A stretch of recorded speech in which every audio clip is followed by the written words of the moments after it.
Welcome back to the channel. We hope you're having a blessed day wherever you are, whenever you are.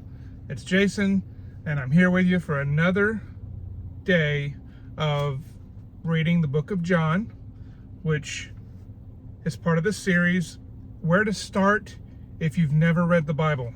So we're doing the Gospel of John every day, Monday through Friday at 8 a.m. Eastern Time is when these videos will drop. So today it's a little bit dark when I'm filming this particular one, so just bear with me. This is chapter 4. It's kind of a long one, but I've had a chance to review the previous days and critique myself, and so I am going to try to make this a little bit better. So, peek behind the curtains. One of the things I realized I did was I cold read instead of kind of pre-reading before I read on camera.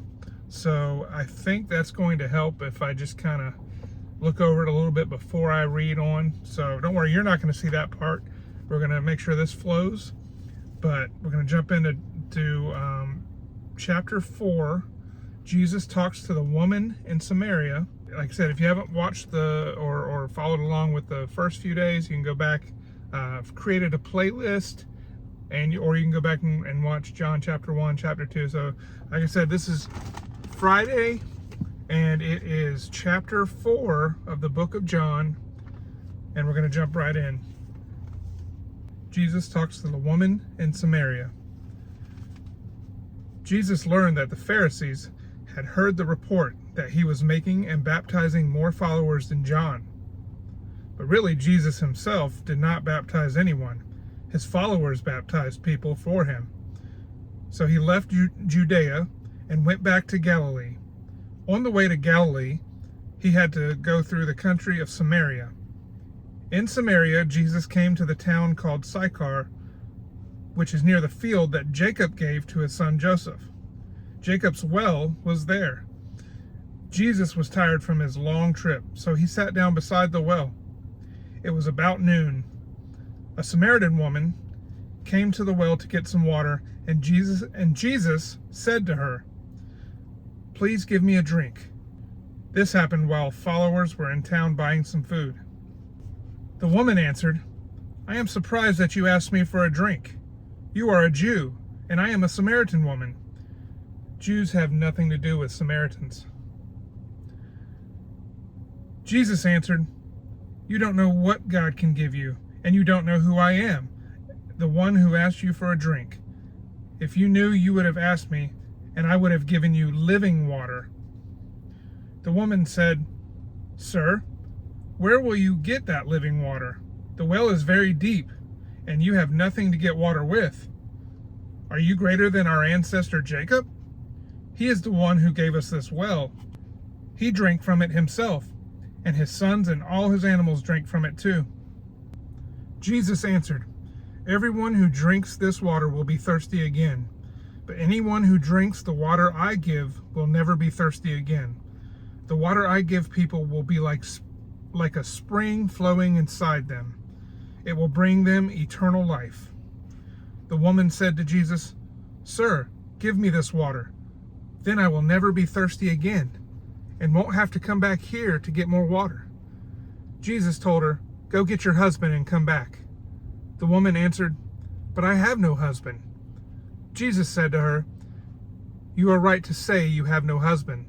That's because although you have had 5 husbands, the man you live with now is not your husband." That much was the truth. The woman said, "Sir, I can see that you are a prophet. Our fathers worshipped on this mountain, but you Jews say that Jerusalem is the place where people must worship." Jesus said, "Believe me, woman, the time is coming when you will not have to be in Jerusalem or on this mountain to worship the Father. You Samaritans worship something you don't understand. We Jews understand that what we worship, since salvation comes from the Jews. But the time is coming when the true worshipers will worship the Father in spirit and truth. In fact, that time is now here, and these are the kind of people the Father wants to be his worshipers. God is spirit, so the people who worship him must worship him in spirit and truth." The woman said, "I know that the Messiah is coming. He is the one called Christ. When he comes, he will explain everything to us." Then Jesus said, "He is talking to you now. I am the Messiah." Then Jesus' followers came back from town. They were surprised because they saw Jesus talking with a woman. But none of them asked, "What do you want?" or "Why are you talking with her?" Then the woman left her water jar and went back to town. She told the people there, "A man told me everything I have ever done. Come see him. Maybe he is the Messiah." So the people left the town and went to see Jesus.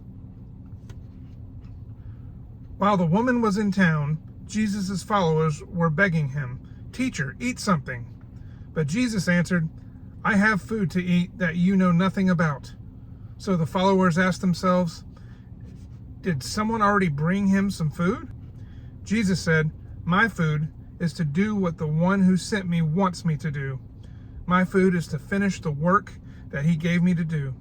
When you plant, you always say, 4 more months to wait before we gather the grain.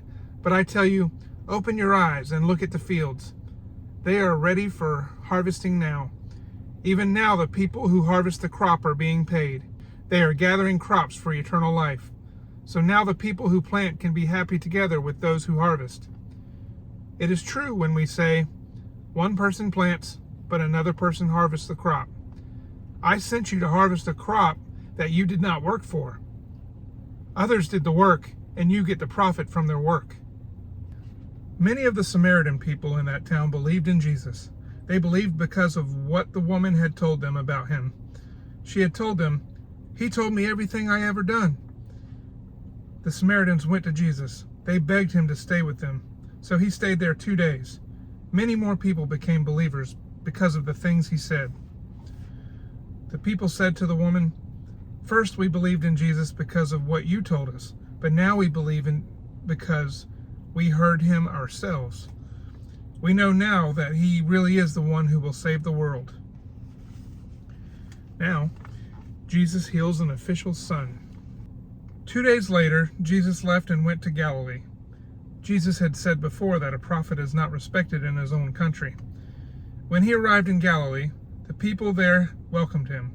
They had been at the Passover festival in Jerusalem and had seen everything he did there. Jesus went to visit Cana in Galilee again. Cana is where he had changed the water into wine. One of the king's important officials lived in the city of Capernaum. This man's son was sick.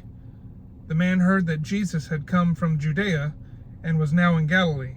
So he went to Jesus and begged him to come to Capernaum and heal his son, who was almost dead. Jesus said to him, "You people must see miraculous signs and wonders before you will believe in me." The king's official said, "Sir, come before my little son dies." Jesus answered, "Go, your son will live." The man believed what Jesus told him and went home. On the way home, the man's servants came and met him. They said, "Your son is well." The man asked, "What time did my son begin to get well?" They answered, "It was about 1 o'clock yesterday when the fever left him." The father knew that 1 o'clock was the same time that Jesus had said, "Your son will live." So the man and everyone in his house believed in Jesus. That was the second miraculous sign that Jesus did after coming from Judea to Galilee. And that is John chapter 4. Guys, I know it was kind of a long one. We hope that you will come back on Monday for chapter 5, and that we look forward to Monday morning at 8 a.m. We'll have more of these coming to you. That's it, guys. We'll see you on the next video, and stay safe. God bless.